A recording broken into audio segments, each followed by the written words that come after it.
Hello people, Cretaceous Breaks here, and today I'm gonna do a review of this KO Studio Series 0109 Megatron based on concept art from Bumblebee.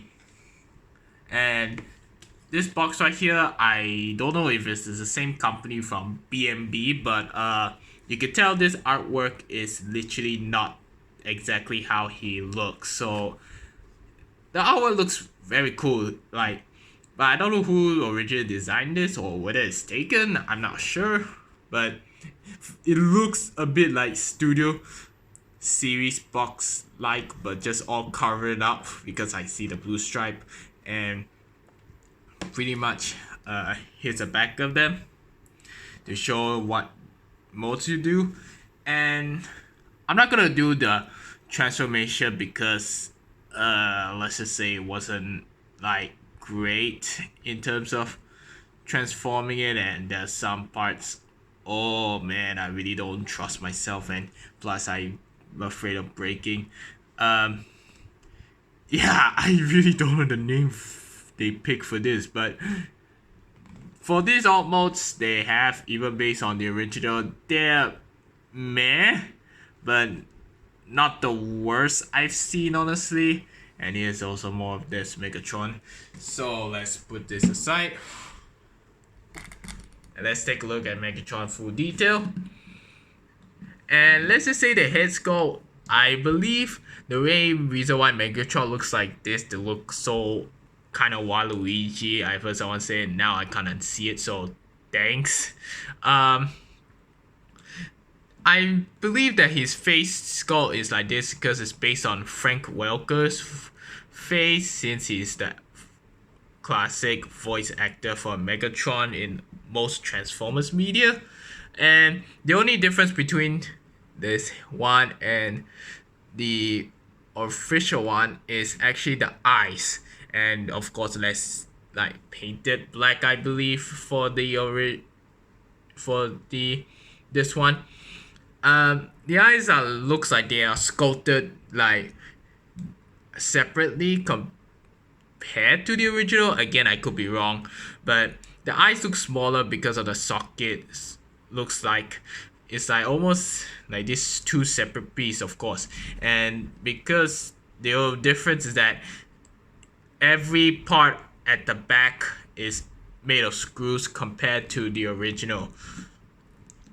Now, I don't have the original because it's quite a bit too much and quite a bit pricey. Even though I think the quality plastic might be better the, than this one, but I still would have been on a budget at basically. And the cannon, there's probably some details missing, like maybe the front part here for this round circle, and maybe the inside of the cannon. And I heard maybe there's a boss. I've seen like one of YouTube, maybe the fingertips right here may be swapped, or not. Maybe the fingertip right here could be swapped other way for the official, but the rest of them is very exquisitely identical to the official, despite this might be some details that are missing or different from the official. I could be wrong or may not know because hey, but the back of it looks very spectacular in all of the design, and this might be one of my most favorite Megatron design because they kill it in the robot mode. But it's just a shame that the official one based on this one is based on is that Hasbro cannot really make it like accurate to the concept art for his alt modes for the jet and the tank mode because they look so different.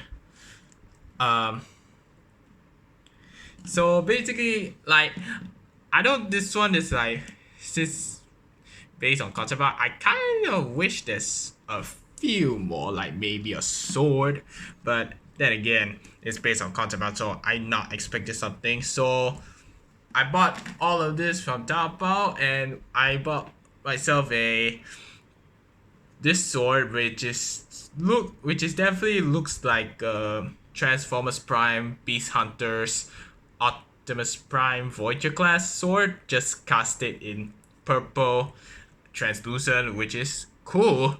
But I guessing the rest is 3D printed, although like there's lots of scratch marks if you were to put it in some tighter grips. And basically due to how his hand is done, like it is a bit bigger, and it is 5 millimeter port, yeah, but it is kind of loose because yeah, you can see why. So basically, but he has articulated fingers is basically gonna allow him to grip tighter a bit, but it is still a bit loose, but it's good enough. And that's what I guess she gave him to fight with Optimus Prime. And when I say he's actually a leader class scale, and he is quite a bit big, but not like very big. I try to straighten things out to try to compare him to Optimus Prime. So here it is with Optimus Prime. And you can see like how quite tall he is compared to Optimus, which I kind of like the scaling a bit. It's kind of like how Megatron's always had to be a bit taller, but I do see there's some Megatrons that is just a bit too tall, maybe this height, which I'm fine with, I guess. But this is the type of scale I kind of like when it comes to Optimus and Megatron. And of course I gave him the eye, his Ion X, cause Energon X, I mean, is just iconic. Now, like I said, the back of the thing is filled with screws instead, and there's some threads here you can, for transformation, you have to pull out, which I'm not a fan because sometimes like if you push it, you could push it back by accident in tech mode. And I wanted to show you why I would not do it, because this joint, where you're supposed to pull out for the tank, and oh man, it's so tight. It almost feels like I'm gonna break it, and I don't want to. So yeah, this is what I mean. I don't transform it. This Robot Bow is what sells this feature. And there are a few kits I've seen, like you have the cannons for him to actually have a bit bigger, or have a light up gimmick, or have a small back cannons to make him, I guess, more G1, I guess. But it's just my phone notification. But if you don't like this head, they also sell some kind of kit for 2 Megatron heads. One is like, which is the IDW Megatron head, which I gotta say is quite nice, but it doesn't fit with the whole Bumblebee aesthetic. But I guess if you want to simplify, more recognizable face, this is the one. I mean, there's also this recent Transformers 1, and I can see that it is actually a prequel to Bumblebee, and it seems like it's kind of like this, a bit simplified.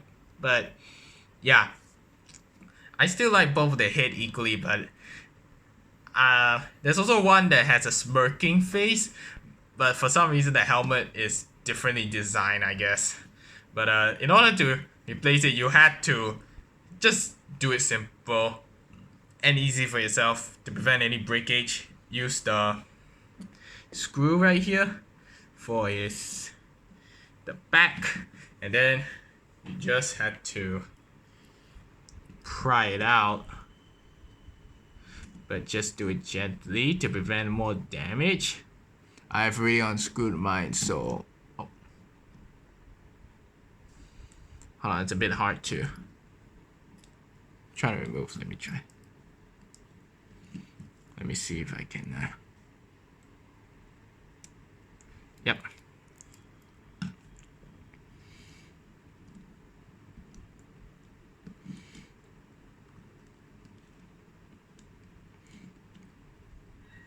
So yeah, so I can't really tell like they're based on the original if it's designed like this, but pop the head out. Hold up. I need a. Oh. Okay. So once they pop the head out, I gotta say the 3D print for my copy kind of sucks because the red eyes are unfortunately painted wrongly and I had to paint it myself. I don't know how well you can see it because my camera honestly really sucks at trying to get close-up shots.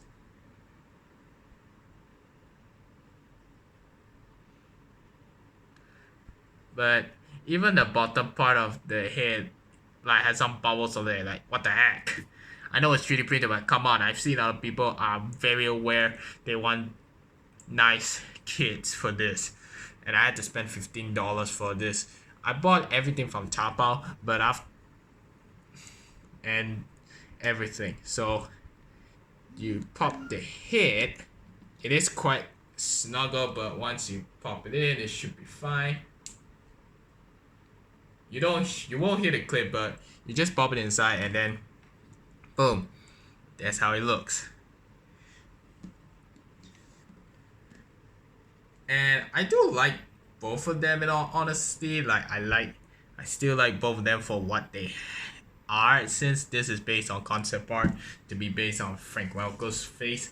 But with the IDW head, yeah, I think it kind of suits its body, but in terms of Bumblebee aesthetic, not really, since it's a bit too simplified.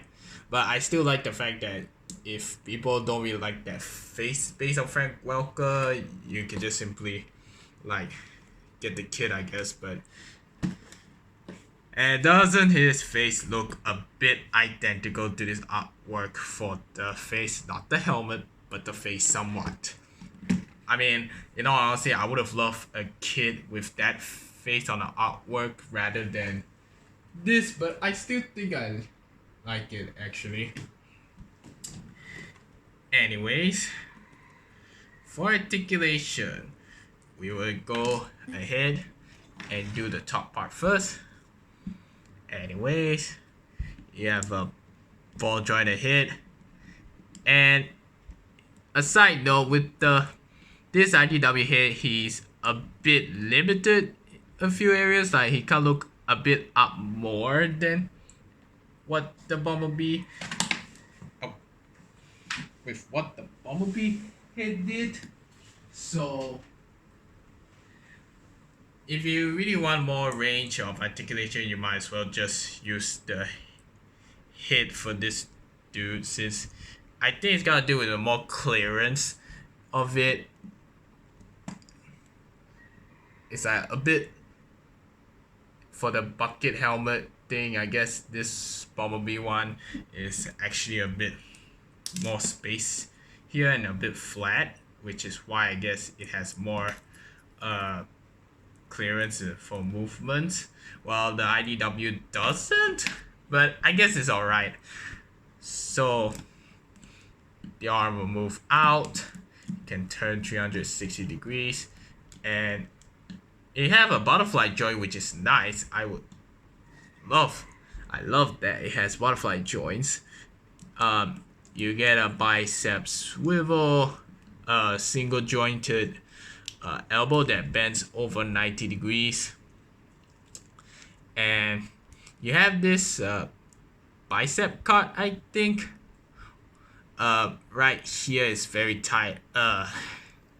Very tight. And you do have wrist swivels, and it has like articulated fingers, but there's only one at the index finger, and the rest are just 3 fingers right here and a small bend at the middle right here. He does have a waist swivel, and this whole diaper section, like, you can actually move it aside if you want to move his legs around. And this side right here, due to transformation, you can turn this aside if you want more clearance. And you will move the leg, can move back and up, but since it's a KO, of course it's gonna be a bit tight to move it around, or some areas loose.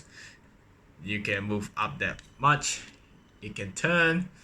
It can move out this much, but if you turn this out, you have over the top light.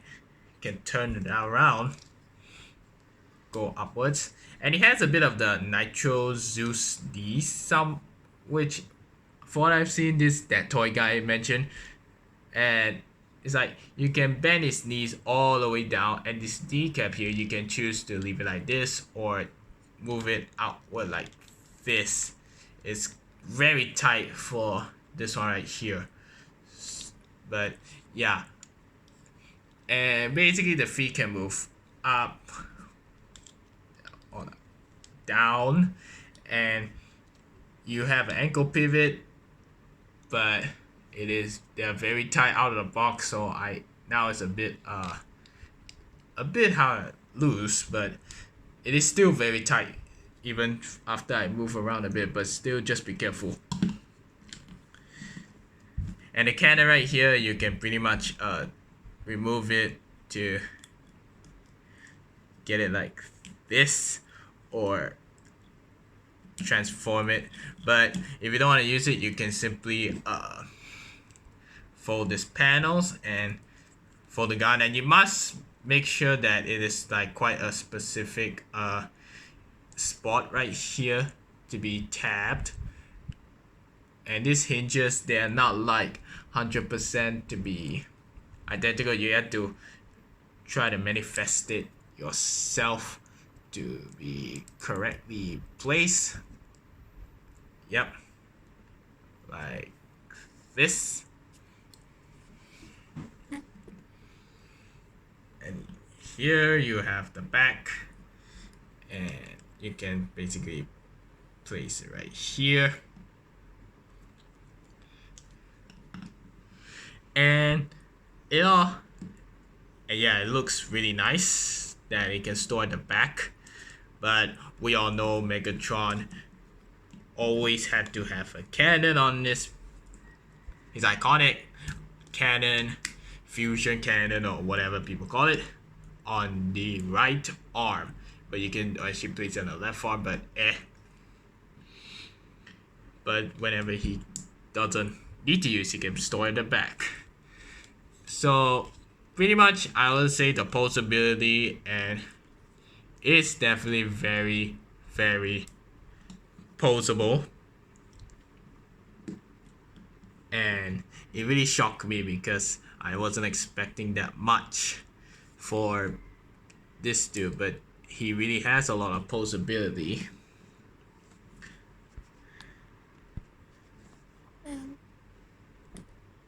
So yeah, in all my thoughts of it, I think this is a very amazing figure, but don't expect the same quality as the Optimus Prime there or the official one, because I think that there's some areas of transformation that can be very tight, and I don't want to do it because of some areas that are just stuck and just don't want to cooperate, and I really don't want to break it, and also the modes I'm not a fan. But you can actually make a lot of different modes of this. It's kind of like RID 2001 Megatron where he has so many modes, but this one you can fan mode it in any places. So for my thoughts, yeah, it's amazing. If you wanna have a Megatron to go with the Rise of the Beast or Bumblebee Optimus Prime, but just cannot afford it or cannot find it, I guess this is the way to do it. But just be aware there's some areas that may have a bit of problems, but yeah, I still enjoy this. And for more Cretaceous Breaks videos, just leave a like, comment, and thanks for watching.